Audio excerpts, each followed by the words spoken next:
Bonjour à toutes, bonjour à tous et bienvenue au Marathon des Sables. À chaque jour suffit sa peine après les 30 km de l'étape 1, 40 km hier. C'est aujourd'hui l'heure de l'étape la plus redoutée de cette édition 2024 avec 85 km au programme. Christelle et Guillaume, que l'on suit tout au long de cette semaine d'aventure, vont devoir faire preuve de résilience.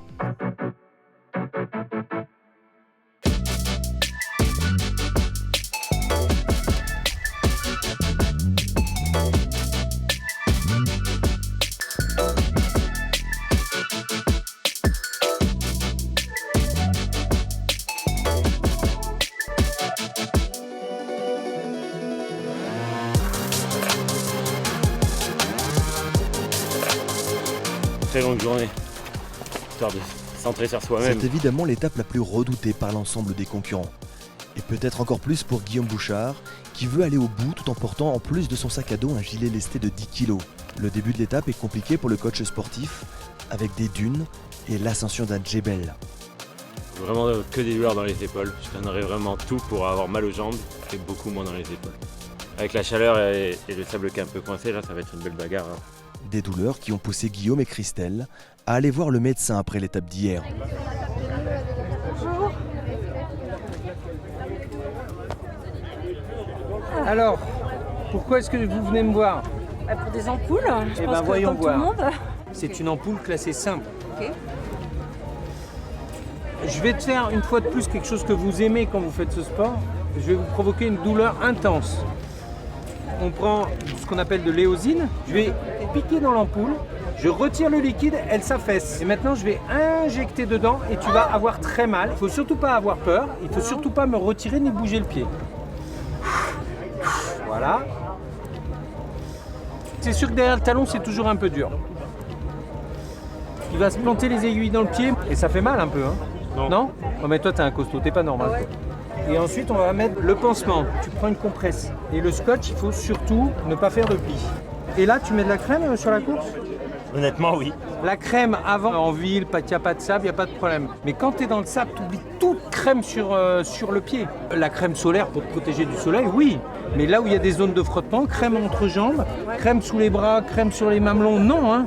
Pas de crème, hein. Non, pas de crème. C'est fini, on oublie la crème dans le désert. J'arrête. Je décidais de faire la course avec un gilet lesté, 10 kg, plus de mon sac qui faisait de base aussi 10 kg. Du coup, qui dit gilet, dit frottement. Alors, attends. Je supervise 1 500 000 coureurs par an, Oui. sur plein de sports, plein d'univers complètement extrêmes. Et tu es le premier dans ma carrière à passer 50 ans qui vient me dire qu'il court avec un gilet de 10 kg Le marathon des sables. dans le marathon des sables par 40 degrés. Tu as des points rouges là. Et tu vas finir la course avec ça. Bah, quitte à avoir commencé, autant la finir. Hein. Fais gaffe hein, quand même, parce que la peau elle a noirci de ce côté-là. Je me suis toujours occupé des gens qui faisaient des choses extrêmes, donc en fait je trouve ça génial. Hein.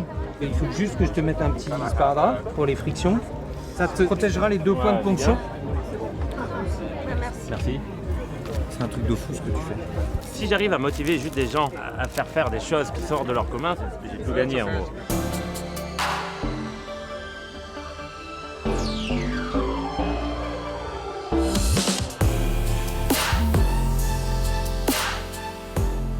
Le Marathon des Sables, une semaine hors du temps pour Christelle Gauzet qui jusqu'alors surmonte la fatigue et les douleurs.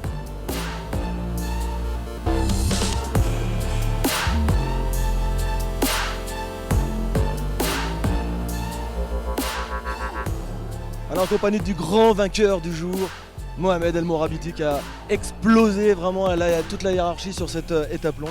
Mohamed, ça s'est passé comment pour toi? Parce que tu as l'air très fatigué. Ouais, vraiment, j'ai très fatigué parce que j'ai pris la tête au début jusqu'à la fin. Vraiment, hier, j'ai parti tranquille. J'ai fait une stratégie pour gagner cette étape. Alhamdoulilah, j'ai réussi. Je remercie tous les participants, les journalistes, Pierre, et tout le monde. Merci. Voilà, bah alors évidemment, Mohamed lui est déjà arrivé, vous l'avez vu, il fait encore jour. Quant à Christelle et Guillaume, les deux personnages que l'on suit tout au long de cette semaine sur TV5 Monde, eux ils devraient arriver entre 2h et 4h du matin. On sera là pour les accueillir. Tu seras là pour les accueillir? Oui, ça fait plaisir, vraiment, ça fait plaisir. D'accord, merci beaucoup Mohamed.